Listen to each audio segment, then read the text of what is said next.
Hey there, welcome back to 7 Minute Books. I'm Sam, and today we're talking about Leading with Light by Jennifer Mulholland. Sophie, I have to ask, when you hear the phrase light leader, what comes to mind? Hi there, Sam. Honestly, at first I thought it might be one of those Be a Nice Boss books. But it's so much more than that. Mulholland actually redefines what power and authority mean in the workplace. It's a quiet revolution. Yeah, she opens by dismantling that old command and control model. You know, the leader who hoards information, makes all the decisions, and everyone just orbits around them like planets around the sun. Right. And she calls that paradigm based on fear and scarcity. It might get short-term results, but it stifles creativity and builds brittle organizations. The light leader, on the other hand, operates from abundance. I love how she describes the shift from being a mechanic to being a gardener. A mechanic fixes broken parts, but a gardener nurtures the soil, provides water and sunlight, and trusts the seed to grow. That's the core metaphor. And it all starts with the first pillar, radical self-awareness.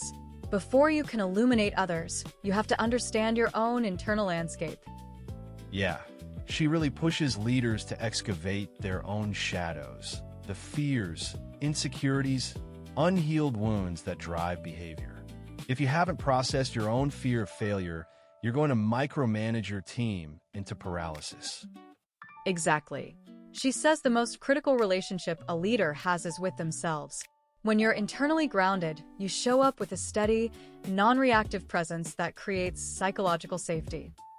Then she moves to something that sounds counterintuitive, intentional vulnerability.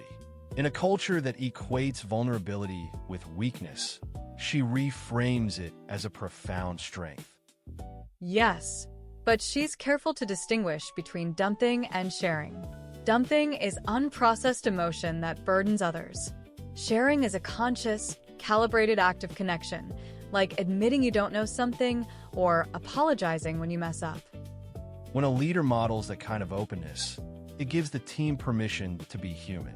Fear of failure drops, and innovation can flourish. I've seen that in my own work. When my boss says, "I don't know, let's figure it out together," I feel so much more engaged. And that leads into empowered listening. Most leaders listen to reply, not to understand. They're already formulating their response while the other person is still talking.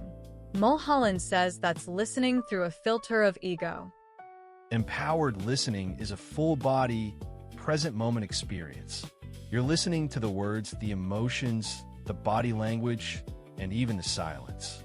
The goal is to make the other person feel truly seen and heard. And when people feel that, their resistance melts away. Meetings become transformative dialogues instead of transactional exchanges. It's the single most powerful tool for building trust. Then she gets into purpose-driven delegation. Most delegation is just handing off tasks you don't want to do. But Mulholland says it should be an act of empowerment. You frame the work within a larger context of meaning. Right. You connect the task to the person's unique strengths, passions, and developmental goals. You say, "I see you, I trust you, I believe you can handle this." That's how you build other leaders. And it frees you up for higher-level thinking. But it also requires knowing your people deeply, not just their job titles, but their aspirations and fears. That takes real investment. Absolutely. And then there's compassionate candor. She addresses the challenge of giving feedback without damaging relationships. Many leaders swing between brutal honesty and polite avoidance. Compassionate candor is the middle path. You deliver direct, specific, behavioral feedback rooted in genuine care for the other person's growth.